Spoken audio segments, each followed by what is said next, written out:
Informativo 662 do STJ. Direito Civil. Assunto: seguro. Ementa. No seguro de vida, se o segurado se suicidar, a seguradora continua tendo obrigação de pagar a indenização. 1. Entendimento anterior, até 8 de abril de 2015. Súmula 105 do STF 61 do STJ. O critério era o da premeditação. Se o suicídio foi premeditado, não. Se o suicídio não foi premeditado, sim. 2. Entendimento atual, súmula 610 do STJ. O critério passou a ser meramente temporal. Suicídio nos 2 primeiros anos, sem direito à indenização. Suicídio após os 2 primeiros anos, tem direito à indenização. Caso concreto: segurado cometeu suicídio antes de terminarem os 2 primeiros anos do contrato. Ficou demonstrado que o suicídio não foi premeditado. Assim, pelo entendimento anterior, o beneficiário do seguro teria direito à indenização, porque o suicídio não foi premeditado. Por outro lado, pelo entendimento atual, o filho de João não teria direito à indenização, porque o suicídio ocorreu nos 2 primeiros anos do contrato. O beneficiário ajuizou a ação contra a seguradora quando ainda vigorava o entendimento anterior do STJ, tendo, inclusive, obtido uma sentença favorável. Ocorre que, quando o processo chegou ao STJ por meio de recurso, o entendimento já havia mudado. Neste caso, o STJ afirmou que, mesmo tendo havido alteração da jurisprudência, deveria ser aplicado o entendimento anterior. STJ. Terceiro turma. Resp. 1.721.716, PR, relatora ministra Nancy Andrighi, julgado em 10 de dezembro de 2019, info 662. A seguir, comentários e explicação. Imagine a seguinte situação hipotética. João fez um seguro de vida por meio do qual paga R$ 50 por mês, prêmio, e, se vier a falecer na vigência do contrato, a seguradora terá que pagar R$ 500.000, indenização, a seu filho, beneficiário. O prazo de vigência do contrato é de 5 anos. Se João se matar, mesmo assim a seguradora terá que pagar a indenização ao beneficiário. No seguro de vida, se o segurado se suicidar, a seguradora continua tendo obrigação de pagar a indenização. No seguro de vida, se o segurado se suicidar, a seguradora continua tendo obrigação de pagar a indenização. 1. Entendimento anterior, até 8 de abril de 2015.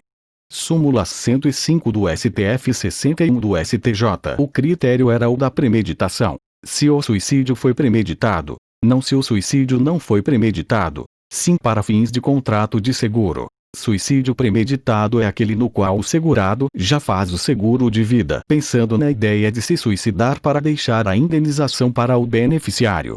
Em outras palavras, o segurado agiu de má fé porque, quando fez o seguro, já tinha essa intenção.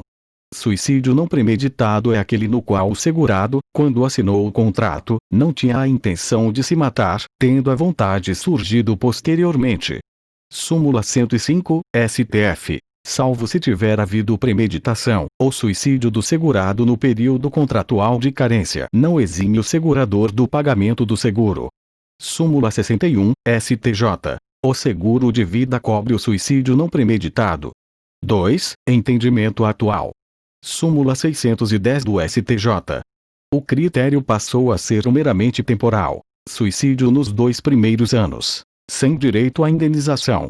Suicídio após os 2 primeiros anos, tem direito à indenização. A premeditação do suicídio não serve para nada e não deve nem sequer ser trazida para a discussão. A redação do art. 798 do CC é muito clara e direta. Se o suicídio ocorrer dentro dos 2 primeiros anos do contrato, a seguradora não está obrigada a indenizar o beneficiário. Em outras palavras, durante os 2 primeiros anos de vigência do contrato de seguro de vida, o suicídio é risco não coberto por força de lei. Súmula 610, STJ. O suicídio não é coberto nos 2 primeiros anos de vigência do contrato de seguro de vida, ressalvado o direito do beneficiário à devolução do montante da reserva técnica formada. Observação: A mudança de posição do STJ do entendimento anterior para o atual ocorreu em 8 de abril de 2015, quando do julgamento do RESP 1.335.005-GO. A súmula 610 do STJ foi editada em 25 de abril de 2018. Voltando à situação hipotética. João fez o seguro de vida em julho de 2012. No início de 2013, João perdeu sua mãe e ficou desempregado.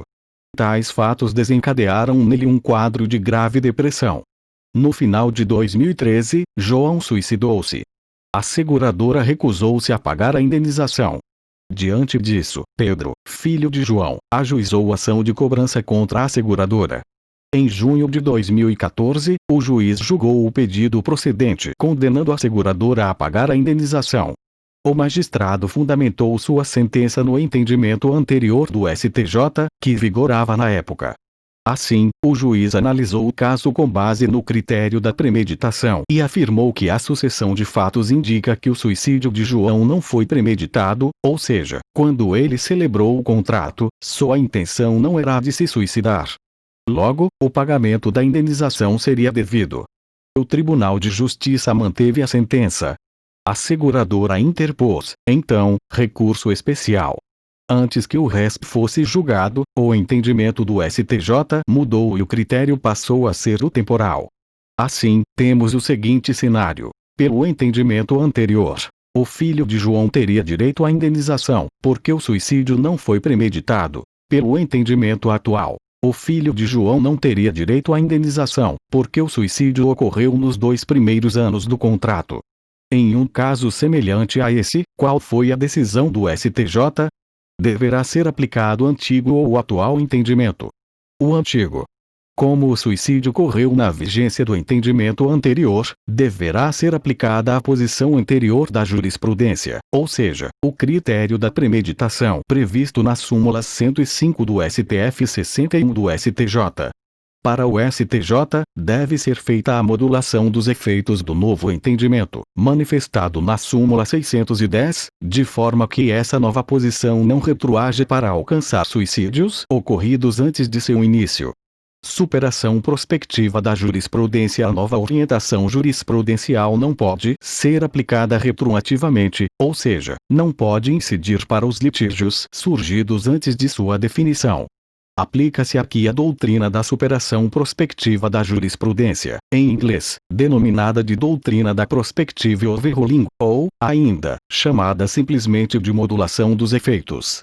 Essa teoria é invocada nas hipóteses em que há alteração da jurisprudência consolidada dos tribunais e afirma que, quando essa superação é motivada pela mudança social, é recomendável que os efeitos sejam para o futuro apenas, isto é, prospectivos, a fim de resguardar expectativas legítimas daqueles que confiaram no direito até então prevalecente.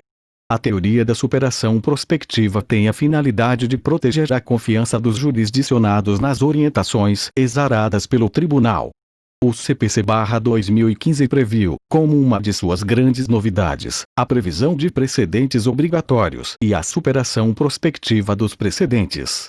Veja o que diz o artigo 927, parágrafo 3º. Artigo 927. Parágrafo 3º. Na hipótese de alteração de jurisprudência dominante do Supremo Tribunal Federal e dos tribunais superiores ou daquela oriunda de julgamento de casos repetitivos, pode haver modulação dos efeitos da alteração no interesse social e no da segurança jurídica. Amin.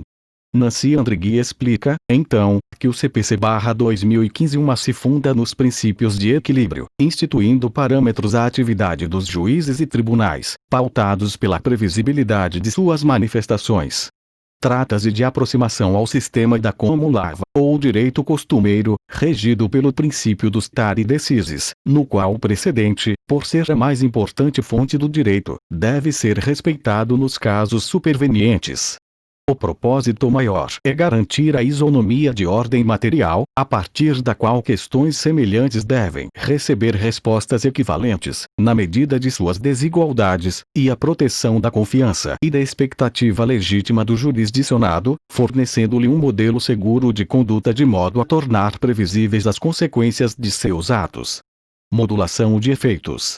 A fim de se aferir a necessidade de modulação de efeitos, a doutrina destaca que não é qualquer confiança que merece tutela na superação de um entendimento jurisprudencial, mas sim somente a confiança justificada, ou seja, confiança qualificada por critérios que façam ver que o precedente racionalmente merecia a credibilidade à época em que os fatos se passaram. Marinoni, Luiz Guilherme.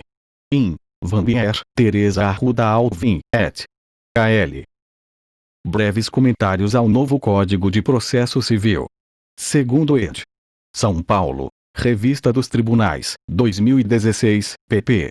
2, 171, 2, 172.